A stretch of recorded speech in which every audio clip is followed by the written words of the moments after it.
السلام علیکم دوستو، آج کی ویڈیو میں جو واقعہ میں آپ لوگ کے سامنے بیان کرنے جا رہا ہوں اس سے سننے اور دیکھنے میں ہم سب کی بھلائی ہے۔ حضور اقدس صلی اللہ علیہ وسلم روح فدا کی وصال کے وقت، یعنی جب یہ اس دنیا سے حضور اکرم صلی اللہ علیہ وسلم نے سفر کیا، اس وقت صحابہ کرام رضی اللہ عنہم اجمعین کو اس قدر سخت صدمہ تھا کہ بہت سے مختلف طور کی وساوس میں مبتلا ہو گئے تھے۔ حضرت عثمان رضی اللہ تعالیٰ عنہ فرماتے ہیں کہ میں بھی ان لوگوں میں تھا جو وساوس میں گرے ہوئے تھے۔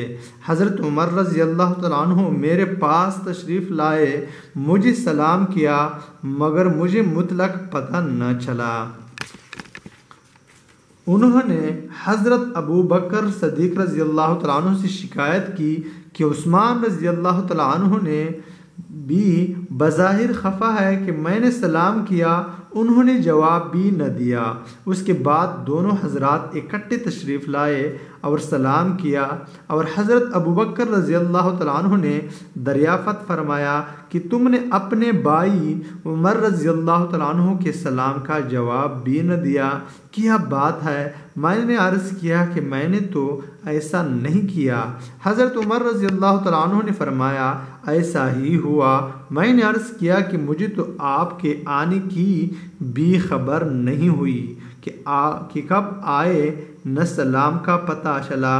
حضرت ابو بکر صدیق رضی اللہ تعالیٰ عنہ نے فرمایا سچ ہے، ایسا ہی ہوگا، غالباً تم کسی سوچ میں بیٹھے ہوگے۔ میں نے عرض کیا واقعی میں ایک گہری سوچ میں تھا۔ حضرت ابو بکر صدیق رضی اللہ تعالیٰ عنہ نے دریافت فرمایا کیا تھا؟